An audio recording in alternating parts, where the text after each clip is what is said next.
안녕하세요. 무비리치를 진행하고 있는 송우진 감독입니다. 안녕하세요. 배우로 활동하고 있는 민재입니다. 지난 시간에 우리가 약속한 영화가 있죠? 네. 저 왜 웃었는지 아세요? 네. 제가 보여서 신기해서. 네. 콘크리트 유토피아입니다. 예.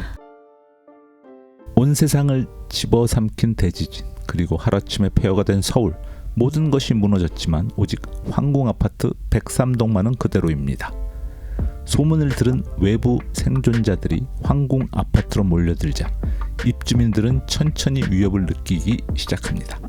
생존을 위해 하나가 된 그들은 새로운 주민대표 영탁을 중심으로 외부인의 출입을 철저히 막아선 채 아파트 주민만을 위한 새로운 규칙들을 만듭니다. 덕분에 지옥 같은 바깥 세상과는 달리 주민들에겐 더없이 안전하고 평화로운 유토피아가 완성됩니다.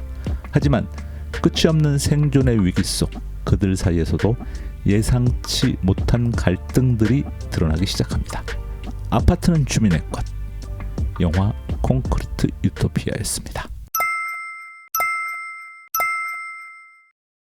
핫한 여름 시즌이어서 네. 여태까지 개봉을 좀 미뤄왔던 네. 많은 영화들이 개봉하고 있어요. 그 중에 한 편이 콘크리트 유토피아고, 네. 요즘에 극장을 찾는 관객분들의 수요가 좀 줄어들어서 네. 옛날 같으면 이 영화도 500만 훌쩍 넘을 것 같은데. 넘을 것 같습니다. 네, 넘을 것 같아요.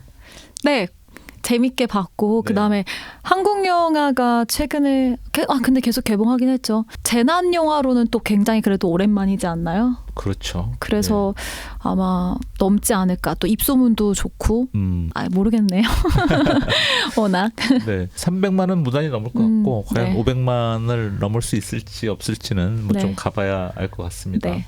우리가 지난번에 한국 영화 중에 이제 여름 영화로 밀수도 했었고, 밀수는 500만이 넘어갔던 것 같아요. 네, 근데 네. 시기적으로도 조금 잘 탔던 것 같아요. 네. 그리고 바로 밀수 외에 연달아 또 우리가 했던 비공식도 네. 타고 막 이렇게 계속 쭉쭉쭉 되다 보니까 개봉의 시기도 또 영향을 미치는 것 같다라는 생각이 듭니다. 네, 더문이나 비공식 작전 이런 기대되는 영화들이 계속 개봉을 연달아 하고 있는데, 네. 사실 더문이나 비공식 작전은 생각보다 좀 스코어는 좀 안 나오는 것 네. 같고 그런 상황입니다. 어쨌든 콘크리트 유토피아, 연기 잘하기로 유명한 이병헌 배우가 일단 주인공으로 나오고 있는데, 이 영화를 보니까 그냥 다 무너지고 한 동, 딱 103동만 아파트가 남아있는 거거든요.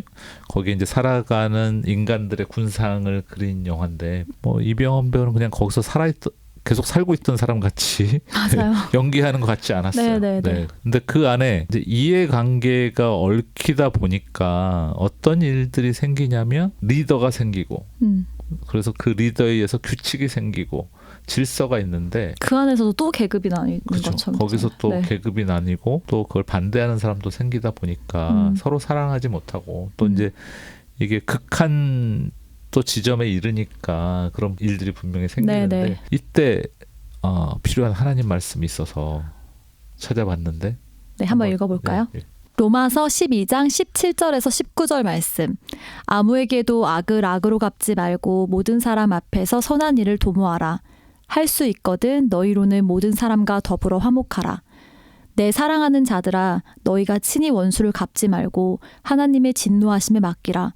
기록되었으되 원수 갚는 것이 내게 있으니 내가 갚으리라고 주께서 말씀하시니라. 아멘. 아멘.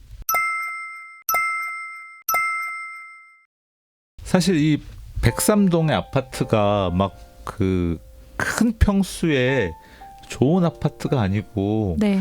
한 20평 정도 되는 서민 아파트라고 맞아요. 설정이 돼 있어요. 근데 실제로 우리나라에 아파트를 이렇게 지을 때 그 서민 아파트를 의무적으로 좀 지어야 되는 경우들이 있거든요. 네. 그러면 그 아파트는 좀 위치도 좀 안 좋고, 심지어 실제로 어떤 일들이 벌어지냐면, 서민 아파트가 아닌 좀 큰 평수에 사는 사람들이 저 사람들 우리 길로 못 지나가게 해달라고, 그런 일들이 진짜로 있어요.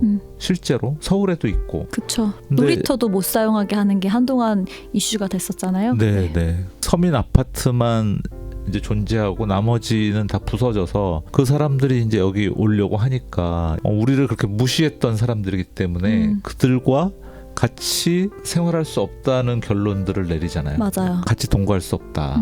우리를 무시했던 사람들이다. 근데 이 사람들이 여기서 보호해주지 않으면 죽을 거를 뻔히 알고 있는데도 그런 주민 투표를 통해서 그들을 받아들이지 않기로 결정을 합니다. 영화 내용상. 과연 우리가 예수님을 믿는 사람으로서 그런 결정을 해야 될 때 굉장히 갈등이 생길 것 같아요. 어떨 것 같아요?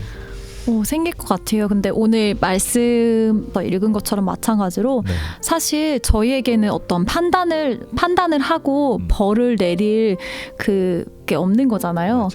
근데 인간이니까 그런 마음이 들 수는 있을 것 같아요. 그동안 많이 무시당해 왔으니까 네. 왜 우리가 굳이 그래야 돼? 이런 생각이 들 수는 있죠. 우리가 믿는 사람으로서의 큰 역할은 또 하나님께 맡기는 것처럼 사실 이론적으로는 알고 있지만 실생활에서는 되진 않는데 제가 만약 그 투표를 하는 그 사람이었다. 그럼 나는 어디에 한 표를 남겼을까? 저는 옛날 같으면 당연히 도와줘야 된다에 남겼을 것 같은데 네. 저도 이제 때가 묻은 부분도 있고 네. 생각을 해보자면 네. 근데 도와줘야 된다고 할 것 같긴 한데요. 고민은 들 것 같아요. 근데 영화를 보시면 아시겠지만 그런 생각은 해볼 수 있을 것 같아요. 무언가의 선택을 하는 거에는 늘 대가와 책임이 따르잖아요. 그것의 뒤에 책임까지 내가 감수를 당연히 해야 하는 건데 그 부분에 대해서 좀 간과하지 않았나. 그러니까 도와주면 도와준다에서도 그렇고 안 도와주면 안 도와준다의 사람들도 그 선택만 했지 확실한 책임은 다하지 않지 않았나라는 생각을 해보게 됐어요. 박보영은 이제 간호사로 나오는데 그 남편이 박서준이죠. 네. 근데 그 투표를 하고 나서 당신 어디다 투표했어? 라고 물었을 때 아니 그거는 부부간에도 아는 알리지 거 않는 아니야. 그렇게 얘기하잖아요. 네. 근데 이제 느낌이 거기서 나오죠. 그쵸. 그러니까 분명히 박보영은 같이 그 외부인들과 같이 동거하자라는 표를 줬을 것 같고 박서준은 이제 반대를 했을 것 맞죠. 같은 그런 느낌이 이제 영화상으로 우리한테 전달이 되는데 그래서 굉장히 이제 인간적인 답변을 해주셨어요. 민재 씨는 뭐 우리가 크리스찬 방송이고 그렇기 때문에 난 당연히 뭐 같이 살자 동행하는데 저는 표를 던졌을 것 같아요. 그럼 약간 가식적일 수 있는데 네. 그렇지 않고 네. 예전에 내 순수했던 때보다 오히려 네. 지금 이런 상황을 닥친다면 좀 고민이 많이 되겠다. 이런 말씀 되게 감사하게 생각하고 네. 아마 여러분들한테도 똑같은 질문을 던졌을 때 쉬운 답변이 나올 거라고 생각하진 않아요. 네. 근데 이제 우리가 특히 극한 곳에 몰리다 보면 사람들이 이기심이 나올 수밖에 없잖아요. 그쵸. 나를 먼저 생각하고 내 가족으로 이렇게 팔이 안으로 굽게 되지 나랑 연이 없는 사람한테 네. 이게 되기는 쉽지 않다. 그 통조림 구해왔을 때도 마찬가지잖아요. 맞아요. 당연히 내 식구 가족을 먹이고 싶은 마음이 드는 거는 당연하다고 생각이 듭니다. 네. 네. 그래서 이 부분은 꼭 우리가 극한 상황에 있지 않더라도 또 이 부분 또한 영원한 숙제인 것 같아요. 네. 그러니까 우리가 과연 이웃 사랑을 어디까지 할 수 있을까?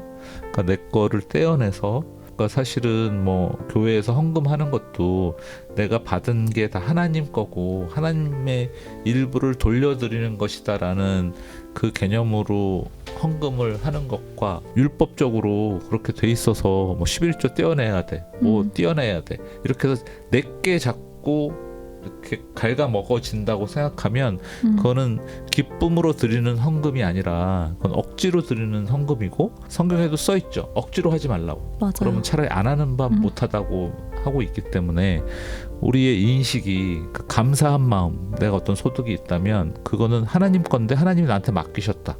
그럼 그건 반드시 돌려드려야 된다. 그런 생각을 갖고 뭐 어쨌든 헌금도 하고 또 말씀도 그렇게 받아들이면 우리 생활이 좀 더 기쁨으로 좀 더 윤택해지지 않을까 그런 생각을 해봤습니다.